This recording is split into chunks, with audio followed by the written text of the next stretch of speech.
Si Ate Jeje na Suryaga, anak ni Kuya Jesse. Salamat, Je. Salamat. Salamat, Ate Je. Yon mga par, magandang araw mga par. For today's video mga par, may nag-sponsor na naman sa atin. Si ano yung nag-sponsor? Jessie Ana Suryaga, kapatid po ni Ate Janet. Nasa Japan po ngayon yan. Marami siyang binigyan dito. Siya na nagbigay kung sino bibigyan na mga ulam nga. Siya yung naglista na, hindi namin nilista yung mga par. Pasensya na sa mga hindi pa nabibigyan, pero mabibigyan din kayo lahat mga par.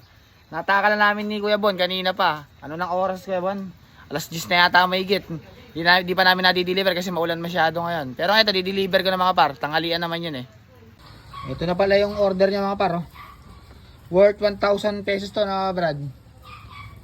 Oo, 1,000 pesos. Ito mga par, nakala Apo Rosa tayo. Natutulog daw si Apo Rosa eh. Pinagpapabigay ng ulam sa kanya si Ate Jeje. Yung nasa Japan. Thank you po. Oh, thank you daw po ate. Si Jeje, thank you daw. Ayun. Ito mga par, nakakala Abay spell tayo. Inabutan ko nagbubulkanize. Pinabibigay ni Abay. Ni Ate Jeje. Oh, Nasa Japan. Salamat. Oh, salamat daw Ate Je. Ito mga par, nakakala Ate Lele tayo. Kaso wala si Ate Lele. Si Dada yung inabutan ko. Pinabibigay daw ni Jejeng Suryaga. Anak po ni Kuya Jesse. Jessie. Suryaga, yung nasa Japan po yan na kanya nagpapabigay. Ay, salamat. Salamat. Di ako Salamat. nakakaya. Sige. Sige, thank you, Dan. Ito mga par, nakakala Ate Lisa Guevara tayo kaso wala si Ate Lisa eh. May nagpapabigay ng ulam, kama na lang si Ate Jeje. Tatago, ayaw magpakita. Nagtago, ayaw magpakita na anak ni Ate Lisa. Oh, thank you daw, thank you. Sige Kuya, ne. Ito mga par, nakakala ko yung pogi tayo, may nagpapabigay ng ulam wala yung pogi eh. Si Jeje, ating nagpapabigay niyan. Jeje na anak ni Kuya Jesse. Sige. Oh. Salamat. Oh, salamat. No, salamat daw. Ito mga par, nakalati Pebi tayo. May nagpapabigay sa kanya ng ulam si Ate Jeje. Si Pebi inabuto ko, nagtuturo pa ng anak. Salamat. Oh, salamat daw. Ay pong pabigyan, nahiya si Ate Pebi Kasi talino siguro na Ate Pebi yung anak niya. Ito mga par, bibigyan ko uli ng ulam tong sila binigyan natin ng groceries sa ng kama. Si Ate Ana sa atong si Ito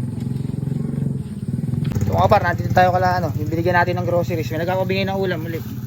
Sila Ate Jeje, Salamat. Salamat daw, nagsasaing yata siya. Natutulog yung mga bata.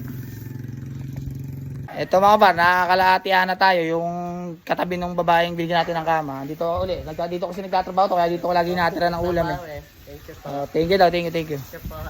Siya nagbigay niya si Jeje. Jeje ni Kuya Jesse. Jessing Suryaga. Thank you. Thank you. Ito mga par, nakakalati May tayo, tsaka kala Ate Karen.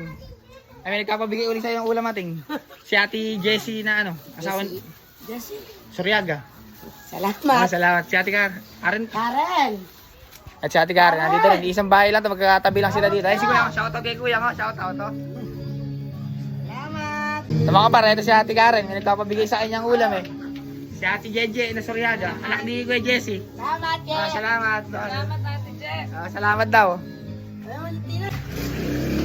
Yan mga par, nasa bahay na nga pala ako. Tapos ko na nga pala i-deliver yung in-sponsoran ni Ate Jeje na Suryaga. Siya nga pala yung pumili nung nung mga i-sponsoran niya. Ayan, lagay ni Kuya Bon dyan yung conversation nila. Ayan yung conversation nila mga par. Maraming salamat sa Ate Je. More blessings to come. Tapos shoutout nga pala doon sa anak nila ni Ate Karen tsaka ni Ate Maymay ba yan? Maymay. Si Maymay. Anak ni Tito Bong. Layo ng Manalastas din po yan.